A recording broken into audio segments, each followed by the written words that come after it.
Star Wars: The Last Jedi will happily settle for second. Rian Johnson's second installment in the third Star Wars trilogy rocketed to a debut of $220 million at the North American box office, according to studio estimates Sunday.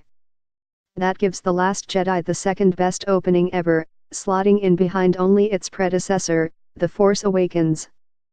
The Disney blockbuster became just the fourth film to open above $200 million domestically. Aside from The Force Awakens, $248.8 million, the others are The Avengers, $207.4 million, and Jurassic World, $208.8 million. Accounting for inflation, the debut of 2012's The Avengers would roughly tie with The Last Jedi. The Last Jedi is off to a similar start overseas, too, with $230 million in international ticket sales, said Disney. That brings its three-day global haul to $450 million. Sign up today for a free 30-day free trial of unlimited digital access. The opening also gave the Walt Disney Co. the opportunity to flex its muscles on the heels of the deal announced Thursday for it to purchase 21st Century Fox for $52.4 billion. As part of the deal, Disney will take control of 20th Century Fox, one of Hollywood's 6 major studios. The weekend that we're in is a byproduct of the foresight and vision from our CEO Bob Iger to bring Lucasfilm into the fold, said Disney distribution chief Dave Hollis, alluding to Disney's 2012 purchase of Lucasfilm.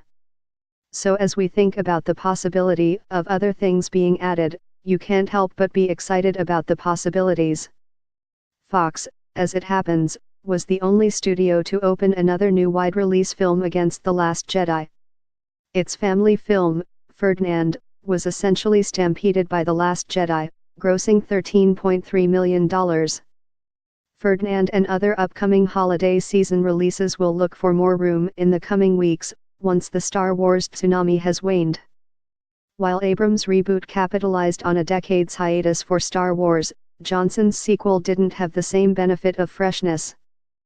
It follows not only The Force Awakens, which ultimately grossed $2.1 billion, but last year's spin-off, Rogue One. That release opened with $155.1 million, and grossed in total little more than $1 billion globally. Johnson, who wrote and directed, instead aimed to distinguish The Last Jedi by introducing some new tones to George Lucas' space opera.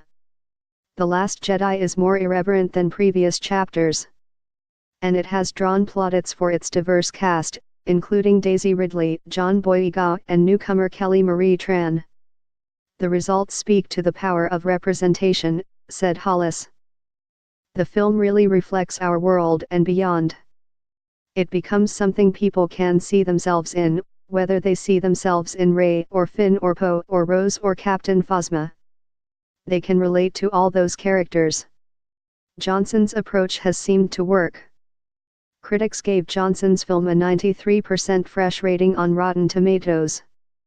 Audiences endorsed it, too, with an A cinema score, though not all fans are on board with Johnson's innovations. As of Sunday, The Last Jedi has scored a dismal 56% rating from some 95,000 Rotten Tomato users. Yet the haul for The Last Jedi dwarfed most all releases in the 2 years since The Force Awakens. By comparison, it has in 3 days already bested the 5-week gross of Warner Bros. Justice League, $219.5 million.